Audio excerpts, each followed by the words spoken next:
com o exercício daquela função. O que eu acho que tem que ser analisado é se aquela análise é uma análise excessivamente rigorosa ou se realmente aquele tipo de mancha na conduta da pessoa justifica o não exercício de um cargo público. Depende da situação. Eu acho que analisar pode. Agora, o critério que tem que ser visto se é um critério razoável ou proporcional. Às vezes a pessoa pode ter tido um problema, por exemplo, com um banco, e em razão deste problema ter algum tipo de restrição, que não significa necessariamente que aquela pessoa não seja uma pessoa correta. Eu vejo assim, como você mesmo falou, professor, a pessoa que vai assumir um cargo, por exemplo, de ser um policial, que tem que fazer cumprir as leis, fiscalizar e tudo, ele tem que ser uma pessoa de boa índole, uma pessoa correta. Agora, uma pessoa que seja correta e não pode participar de um certame só porque tem um nome negativado, porque não está dando conta de arcar com as suas obrigações, eu penso assim, a pessoa que está querendo entrar no concurso público exatamente para poder ganhar melhor do que a iniciativa privada e conseguir honrar os seus compromissos. Então eu não vejo assim o porquê desse tipo de discriminação em alguns concursos que eles colocam essa premissa. Eu acho que aí é questão exatamente da razoabilidade da exigência. A análise da vida pregressa eu acho plenamente válida. Agora, o que está sendo analisado e até que ponto aquele tipo de conduta deve impedir o ingresso no cargo público é que é mais delicado. Tem que ser analisado se realmente aquilo é incompatível com o exercício da função pública ou não. Eu acho que esse aspecto é fundamental de ser analisado. Mais alguma pergunta sobre esse tema? Pois não? Eu só queria, primeiramente, meu nome é Márcio Mendes, sou estudante também. Não, Márcio. Só queria ressaltar a importância do princípio da igualdade na atuação da administração pública ao contratar terceiros para prestar serviços, né, fornecer bens, que é um princípio que uma das finalidades da licitação é justamente para proporcionar a concorrência isonômica de todos os que queiram participar, contratar com a administração. Sem dúvida. Nós vamos até comentar sobre esse aspecto do princípio da igualdade. Ele se aplica tanto aos particulares quanto aos poderes públicos. Mas, em relação aos poderes públicos, ele se aplica com uma intensidade muito maior, porque o poder público é responsável pela gestão da coisa pública. Então, ele não pode, como particular, utilizar da autonomia da vontade para exercer determinados atos. Ele tem que se pautar por uma conduta que realmente dê a todos a mesma oportunidade. Muito bem. Com relação, então, ao princípio da igualdade. Quem são os destinatários deste princípio? A quem se dirige o princípio da igualdade? Tem uma distinção que é feita na doutrina estrangeira, que alguns autores costumam fazer no Brasil, que é entre igualdade na lei e igualdade perante a lei. A igualdade perante a lei seria a igualdade com relação àqueles que vão aplicar a norma jurídica. Seria uma igualdade não dirigida ao legislador, mas aos aplicadores do direito, que devem aplicar a lei de forma igual para todos. A igualdade na lei, ela é dirigida não só aos que aplicam o direito, mas também àqueles que elaboram as leis, ao legislador. Ou seja, ela se aplica tanto ao legislador, quanto ao judiciário, quanto ao poder executivo. Essa distinção feita por alguns entre igualdade na lei e igualdade perante a lei é uma distinção que no Brasil não me parece ser das mais relevantes, porque a Constituição, apesar de falar em igualdade perante a lei, ninguém discute que o princípio da igualdade aqui ele se dirige a todos os poderes públicos. Ao legislativo, na hora de criar as leis, ao executivo, na hora de executar estas leis, e ao judiciário, na hora de aplicar as leis aos conflitos de interesse levados à sua apreciação. Então, no Brasil, o princípio da igualdade se dirige a todos os poderes públicos, e não apenas àqueles que aplicam a lei, apesar da Constituição falar em igualdade perante a lei. Uma questão importante com relação a este princípio é a que se refere aos particulares. Com relação aos poderes públicos, é inegável que o poder público, por gerir a coisa pública, ele tem que tratar todos da mesma forma, sem beneficiar e sem prejudicar. Agora, com relação aos particulares, até que ponto o princípio da igualdade deve ser observado? Até que ponto o princípio da igualdade vincula um particular em suas condutas? Este tema passa por uma análise importante que nós vamos fazer sobre a eficácia dos direitos fundamentais. Quando os direitos fundamentais surgiram inicialmente, junto com as primeiras constituições escritas, lá no final do século XVIII, nas revoluções liberais, Revolução Francesa, Revolução Norte-Americana, os direitos fundamentais, eles tinham um destinatário bem definido. Eles eram direitos oponíveis apenas ao Estado. Ou seja, os direitos fundamentais, eles surgiram inicialmente para proteger o indivíduo em face do Estado. Ele não se aplicava em relação aos particulares.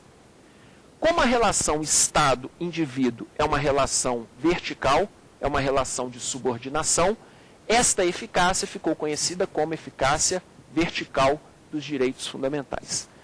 Portanto, quando se fala em eficácia vertical, significa que os direitos fundamentais são oponíveis ao Estado, que é a eficácia clássica destes direitos.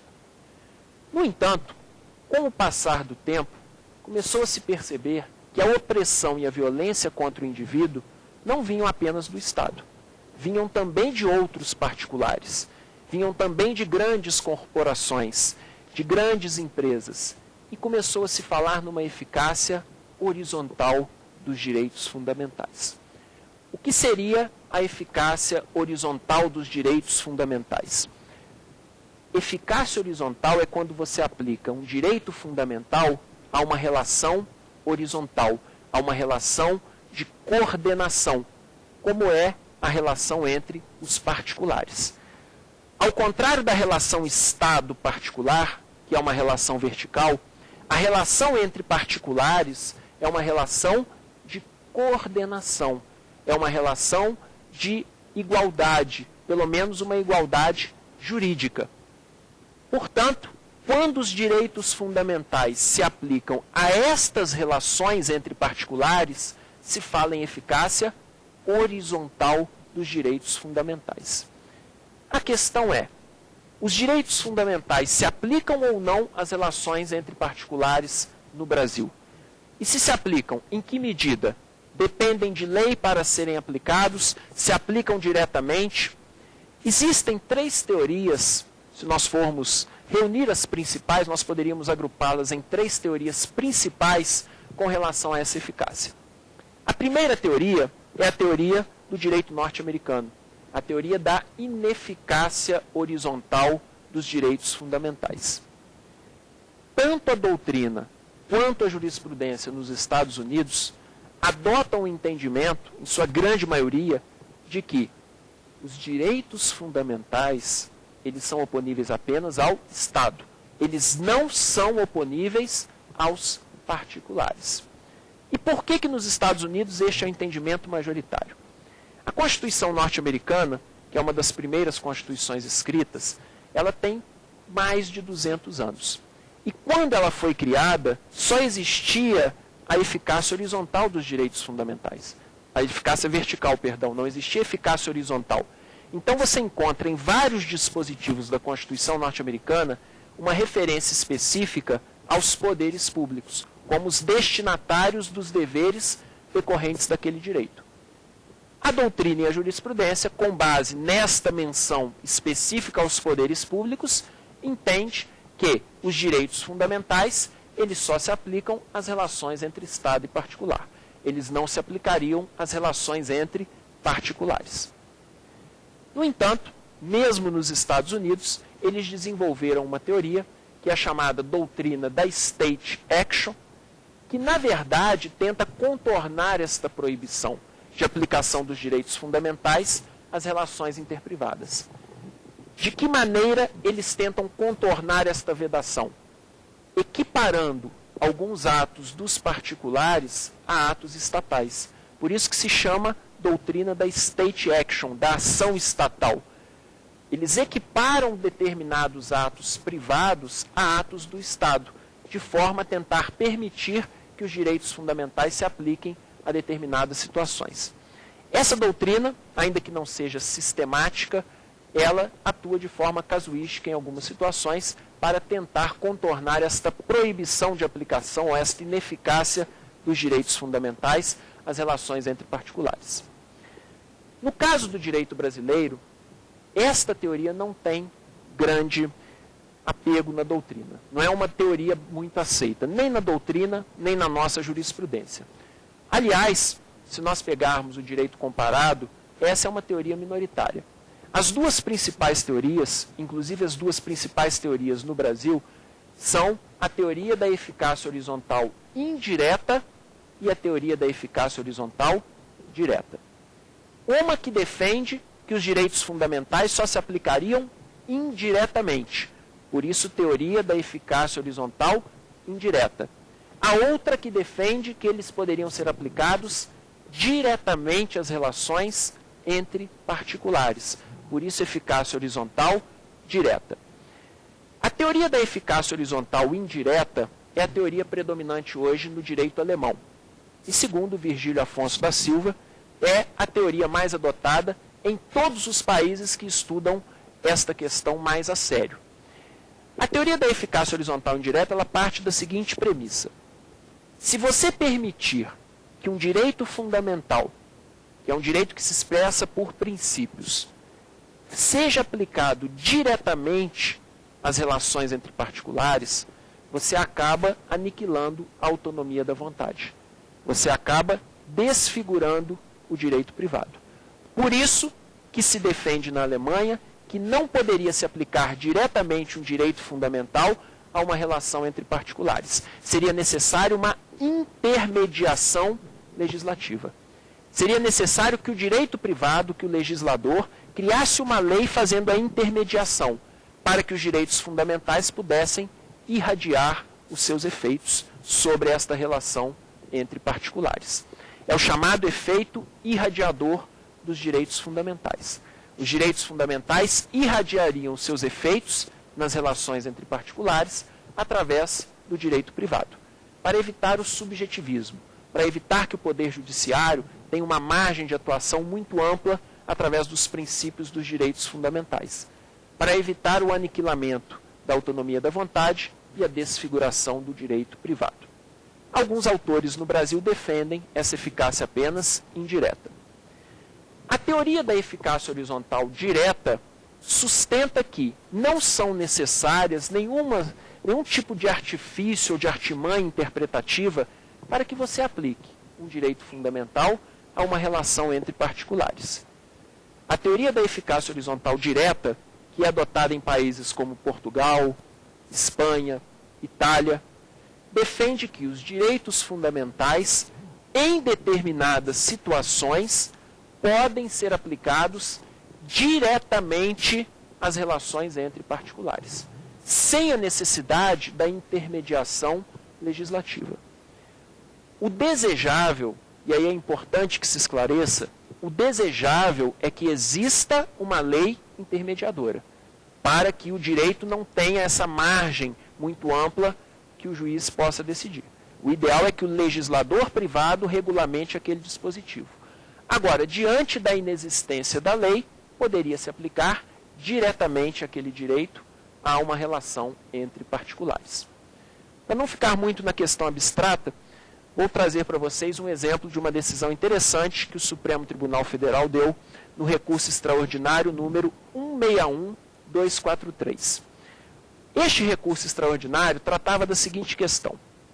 Uma determinada companhia aérea adotava dois estatutos diferentes. Um estatuto para os empregados originários de uma certa nacionalidade, que era a nacionalidade daquela companhia aérea, e um outro estatuto para os empregados de outras nacionalidades.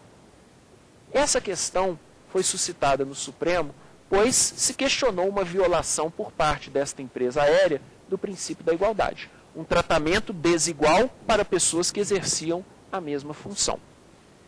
O Supremo Tribunal Federal entendeu que realmente ali, apesar de ser uma relação interprivada, uma relação entre particulares, deveria se aplicar o princípio da igualdade. E determinou que o estatuto, que era exclusivo para as pessoas originárias de uma certa nacionalidade, da nacionalidade francesa, fosse estendido aos funcionários de outras nacionalidades, o que é uma aplicação direta dos direitos fundamentais a relações interprivadas. Nós temos alguns outros exemplos na jurisprudência do Supremo, mas eu acho que seria temerário eu afirmar para vocês que o STF adota a teoria da eficácia horizontal direta. O que eu poderia dizer é que, em algumas decisões, o Supremo já adotou esta teoria. Agora, dizer que é a teoria mais adotada no Brasil, como essa questão é uma questão relativamente recente, e como nem todas as decisões entram neste aspecto, seria um pouco receoso afirmar que uma teoria é majoritária ou que a outra é majoritária. São teorias que ainda estão surgindo e se desenvolvendo no Brasil. A meu ver, diante da realidade brasileira, nós devemos adotar uma teoria que seja uma teoria que confira uma proteção maior aos direitos fundamentais. Porque aqui nós temos uma relação de desigualdade muito grande entre as pessoas. E quanto maior é a relação de desigualdade fática, maior deve ser a proteção dada ao direito fundamental em detrimento da autonomia da vontade. Quando a pessoa está numa situação fática de real igualdade, a autonomia da vontade deve ter um peso maior. Agora, quando há uma situação, por exemplo, empregador e empregado, onde a igualdade fática não existe, nesse caso a proteção aos direitos fundamentais deve ser maior do que a proteção à autonomia da vontade. Agora, é claro que a intensidade de aplicação em relação aos particulares não é a mesma intensidade que se dá em relação aos poderes públicos. No caso dos particulares, é fundamental que a autonomia da vontade seja levada em consideração. Então, sendo uma relação bilateral, uma relação onde as pessoas se encontram realmente no mesmo nível, onde não há uma pessoa subordinada a outra, neste caso, a autonomia da vontade deve ter um peso maior. Nós temos algumas perguntas com relação à